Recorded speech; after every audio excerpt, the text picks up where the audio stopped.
Hello tout le monde, j'espère que vous allez bien. Aujourd'hui on se retrouve pour une nouvelle vidéo sur une histoire inspirée de légendes urbaines. D'abord je voudrais m'excuser pour la semaine dernière, j'ai pas pu poster la vidéo étant donné que j'étais éclatée. J'étais explosée, j'étais fatiguée. Je ne pouvais plus, j'étais clouée au lit, je ne pouvais plus rien faire, j'étais zéro motivation, j'étais un légume. J'étais tellement crevée que j'étais un légume. Donc je suis vraiment désolée. Et du coup on passe vite à la vidéo, comme ça au moins vous pouvez profiter au max.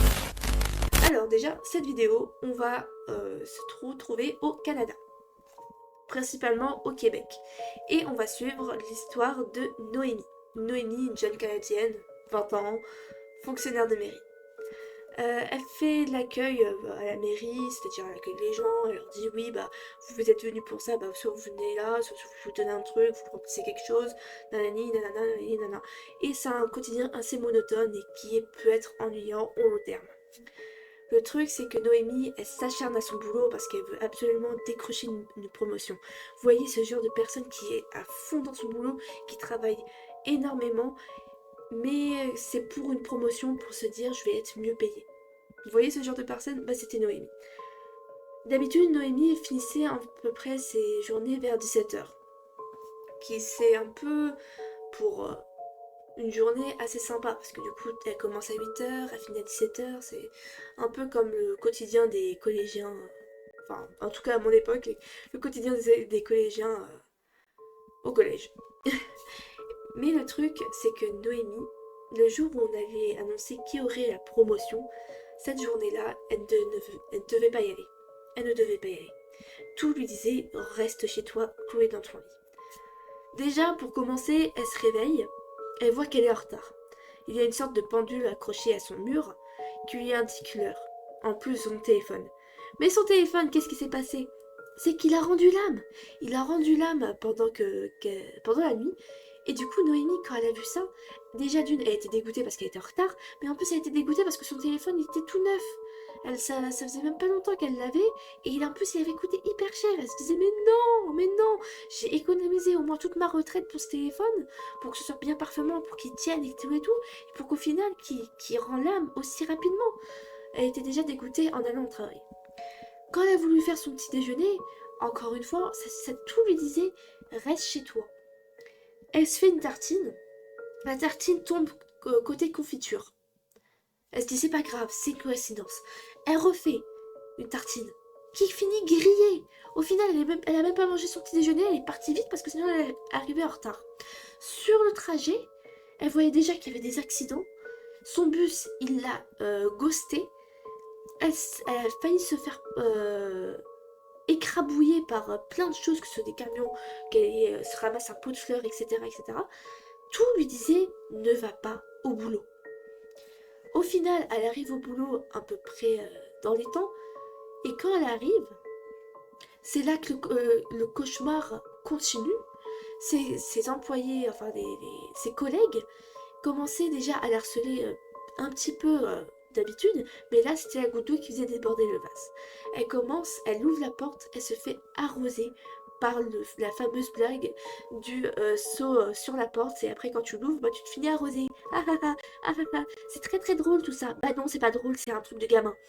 Et au final, bah, ce qui s'est passé, c'est que Noémie elle s'est dit zen, zen, zen, parce que moi j'ai une promotion, je dois avoir ma promotion, c'est parti, on va la voir, on s'en fout des autres. Elle commence à taffer comme une reine, elle fait tout comme une guerrière en mode survivor, et au final, au moment où elle devait normalement finir à 17h, elle se dit ça se trouve ma patronne, comme elle finit plus tard que moi, bah, elle va me le dire beaucoup plus tard, donc elle est restée. Elle est restée, elle a attendu jusqu'à 19h. Et à 19h, ce qui s'est passé, c'est qu'elle a qu'une des employées lui a dit la patronne l'attend dans son bureau. Du coup, elle va au bureau. Mauvaise idée, sachant que les autres collègues, ils te t'harcèlent, tu n'y vas pas. Mais Noémie, du coup, elle est trop hype. Du coup, elle y va, elle fait pas attention.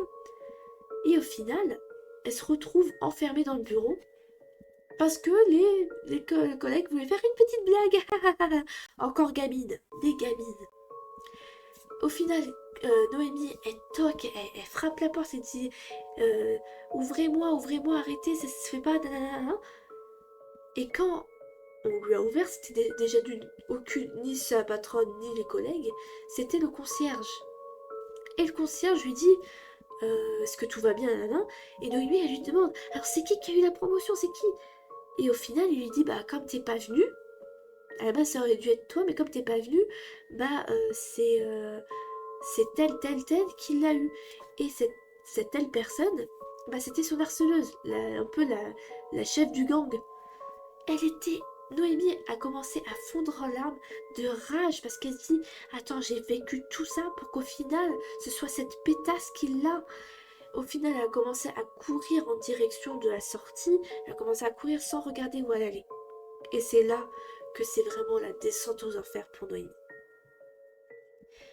Elle commence à arriver dans une ruelle sombre. Une ruelle pas très accueillante. Sombre, mal éclairée, étroite.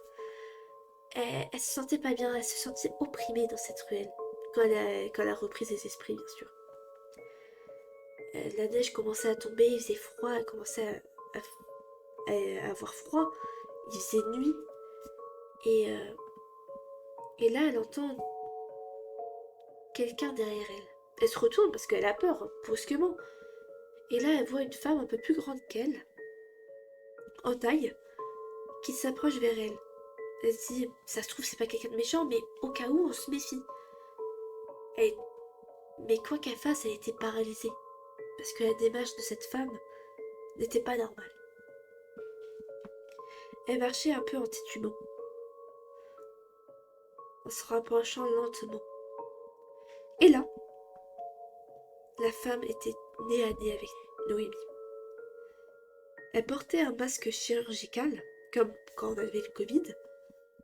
Elle était plutôt mince, avec des longs cheveux noirs, et un regard qui glaçait le sang.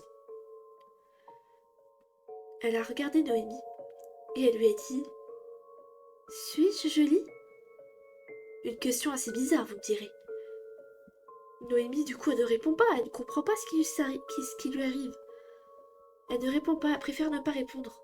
Le silence est la meilleure solution. La femme répète « Suis-je jolie ?» Noémie, elle était paralysée. La femme était... Elle était beaucoup trop étrange et beaucoup trop effrayante à ce moment-là. Que ce soit l'atmosphère ou ses questions bizarres, sa démarche, son regard, tout faisait que Noémie était tellement terrifiée qu'elle en était paralysée. Et quand elle a posé la troisième fois la question, la femme a retiré son masque. Et c'est là que Noémie n'a pas pu supporter. Elle avait la bouche fendue jusqu'aux oreilles. On voyait encore les tissus de ses muscles bouger pendant qu'elle parlait. Noémie, ne supportant pas la vue du sang, commence à s'évanouir. Et quand elle s'est réveillée, elle était accrochée à une chaise. La femme l'a regardée avec un sourire, son sourire qui ne pouvait pas s'effacer de son visage, un sourire beaucoup trop effrayant. Noémie voulait en vomir, mais ce qui allait arriver allait lui faire encore plus la rendre nauséeuse. La femme lui avait mis une assiette de viande un peu bizarre devant elle. Elle est venue à côté d'elle et a commencé à vouloir lui donner à manger de cette viande bizarre. Noémie, elle refusait, mais la femme lui forçait. Elle l'a forcée, elle a commencé à la nourrir avec cette viande assez étrange, cette viande que Noémie, elle ressentait quelque chose, que ce n'était pas une bonne viande pour elle, qu'elle ne devait pas la manger. Mais comme la femme l'a forcée et qu'elle était enchaînée, elle ne pouvait rien faire d'autre. Pendant plusieurs jours, ça s'est produit comme ça. La femme le nourrissait de cette viande bizarre que Noémie, à chaque fois, elle avait envie de vomir, tellement elle se sentait mal à l'aise. Puis un jour, Noémie s'est réveillée dans une forêt. La neige tombait tout doucement. Noémie avait vu un peu flou au début. Mais plus son regard commençait à devenir plus clair, elle voyait que la neige devenait rouge. Et plus petit à petit, elle a vu le corps de ses collègues déchiqueté, éventré avec les boyaux qui sortaient de partout. Noémie voulait crier, mais elle n'y arrivait pas. Elle était encore une fois paralysée. Quand elle a regardé ses mains, ce n'étaient pas des mains humaines, mais plutôt des mains comme si c'était des morceaux d'arbre ou quelque chose dans le genre. Puis Noémie a compris ce qui s'était passé. La femme l'avait nourrie avec de la viande humaine. Et une ancienne légende disait que si on mange de la viande humaine, qu'on devient cannibale quoi, ben on se transformait petit à petit en monstre. Noémie a voulu crier si fort, mais son cri n'était pas celui d'un humain, mais celui bien d'un monstre qu'on appellera plus tard le Wendigo. J'espère que cette histoire vous a plu. Je vous avoue que j'ai beaucoup cherché de légendes urbaines pour cette... Je savais que je voulais faire du coup Kukisake Onna, qui est du coup celle Kushisake Onna, excusez-moi. Kushisake Onna, qui est du coup la femme qui lui répétait suis-je Jolie. C'est une histoire japonaise qui dit que cette femme était une femme extrêmement belle, mais qu'elle en abusait. Elle était mariée, mais elle a fait des infidélités à son mari, et son mari, pris de rage, lui a fait un sourire pendu. Donc j'ai rajouté cette histoire parce que je voulais absolument la faire, mais pour une deuxième histoire, je ne savais pas. Je voulais faire autre chose qu'une légende urbaine japonaise.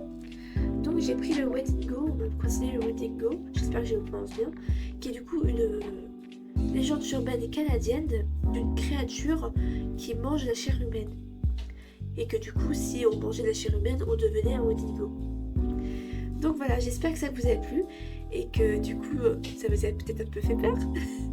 Bon, je sais pas, avec ma voix, parfois on dit que ça fait pas forcément peur, mais j'espère qu'au moins le contenu vous avez aimé. Donc sur ce, je vous laisse avec notre petite phrase de fin. Faites de vos rêves une réalité et à très bientôt tout le monde. Bye bye.